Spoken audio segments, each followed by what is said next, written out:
La obra que presenté se llamaba Obra de Interés Social. Era una obra hecha con fichas de Lego. Estaba dividida, digamos, en dos partes. Una parte que estaba en las paredes.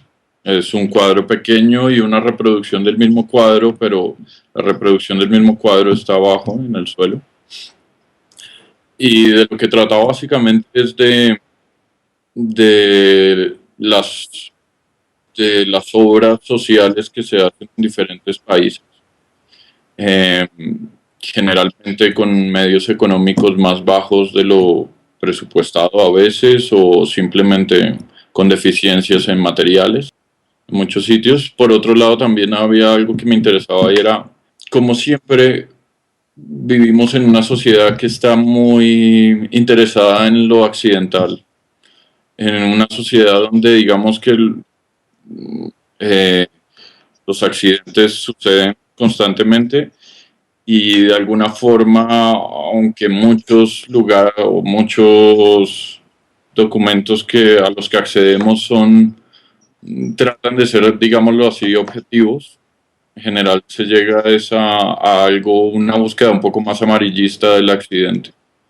Entonces quería precisamente que cuando vieran la obra la gente pensara también en eso, en simplemente lo que significa obra de interés social literalmente, y que estuviera frente a un accidente, frente a un tipo de espectáculo que generalmente podemos ver en otros sitios también.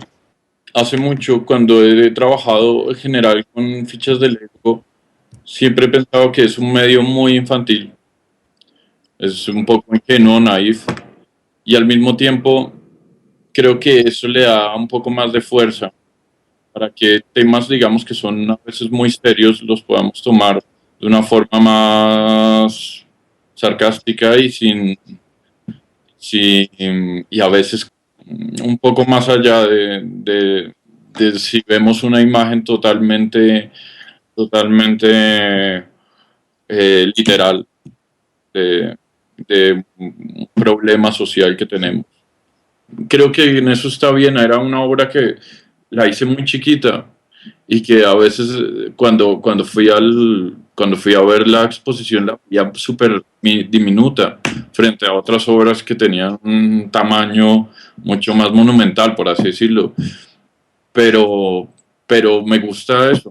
En general a veces me gustan mucho las cosas pequeñas que tienen como más fuerza, que están como más escondidas, pero no sé, al final pueden decir a veces algo más, a veces, otras no.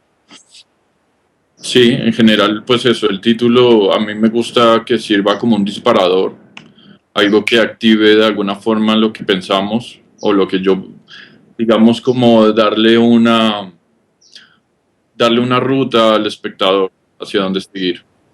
Creo que la obra debe completar eso, pero mejor dicho, creo que las dos son un complemento, la una de la otra, y que deben funcionar parejas, con pocas cosas y ya, pues eso. En cuanto al juego, es algo que está en todas las piezas que yo hago presentes. Es también algo que me interesa mucho a nivel un poco teórico a veces.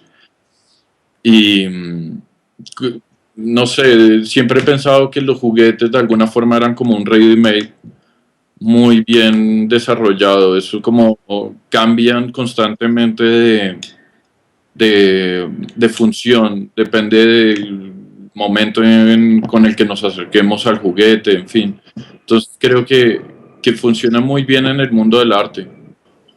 Hay varias circunstancias importantes. Una, siempre toda la vida pensé desde niño que iba a ser paleontólogo. Ese era mi sueño. Mi sueño no tenía nada que ver con el arte. Y cuando iba a salir del colegio, mi hermano estudiaba artes plásticas, también estudió también artes. Entonces eran más dudas lo que tenía. Mis hermanos tenían mucha facilidad para el dibujo, la pintura, y bueno, y todo el mundo dice o mucha gente dice por lo menos que la gente que estudia artes es porque tiene un talento especial o tiene, no sé, unas ciertas cosas que sinceramente yo creo que en mi caso no se aplicaron. Eso, tenía muchísimas dudas acerca de lo que hacía mi hermano. cómo lo podía llamar arte, por qué. No le veía el sentido porque también tenía unos conocimientos del arte muy, muy cortos y no lo entendía. Así que me metí a estudiar artes por eso, por dudas. Y de ahí fui como viendo que era un camino más interesante del que había pensado. Me gustó mucho encontrarme con artistas que, que siempre me han gustado de acá. Carlos Castro, por ejemplo, la obra de él siempre me gustó desde hace mucho tiempo que la vi, además hemos estado en varios concursos juntos y precisamente el humor que trabajaba muchas de sus piezas me llamaba mucho la atención.